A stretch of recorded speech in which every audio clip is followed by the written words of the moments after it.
Assalamualaikum warahmatullahi wabarakatuh.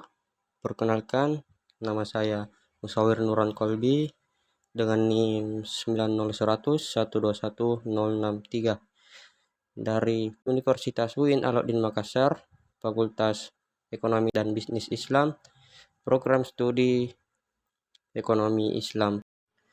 Pada kesempatan kali ini saya akan membahas materi mengenai konsep-konsep fundamental dalam keuangan syariah.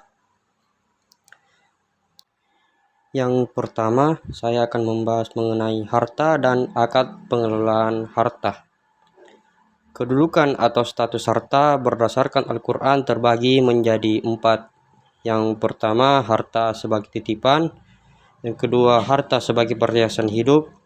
Ketiga, harta sebagai ujian keimanan. Dan yang keempat, harta sebagai bekal atau sarana beribadah.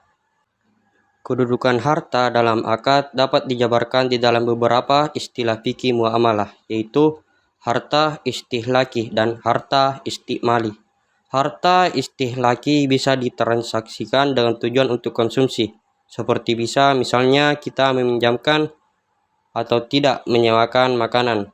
Sebaliknya, harta istimali bisa digunakan sebagai objek dalam berbagai transaksi, seperti jual beli, ijarah, ran, musyarakah, dan akad-akad muamalah lainnya, sampai status harta menjadi milik seseorang. Selanjutnya, saya akan membahas mengenai transaksi-transaksi yang dilarang dalam Islam.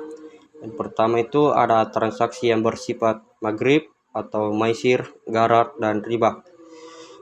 Transaksi yang berobjek haram, transaksi yang bersifat bai najasi, transaksi yang bersifat ihtikar, transaksi yang mengandung riswah, transaksi yang bersifat gaban, transaksi yang bersifat ikrah, dan transaksi yang bersifat bai al-mutar.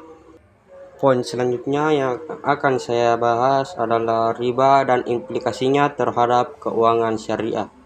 Dalam perspektif ekonomi syariah, pengharaman riba setidaknya disebabkan 4 faktor, yaitu yang pertama, sistem ekonomi ribawi menimbulkan ketidakadilan.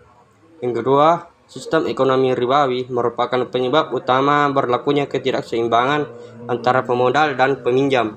Yang ketiga, sistem ekonomi ribawi akan menghambat investasi karena semakin tinggi tingkat bunga, maka semakin kecil kecenderungan masyarakat untuk berinvestasi di sektor real. Yang keempat, bunga dianggap sebagai tambahan biaya produksi. Sekian yang bisa saya sampaikan. Mohon maaf atas ketidaksempurnaan. Wassalamualaikum warahmatullahi wabarakatuh.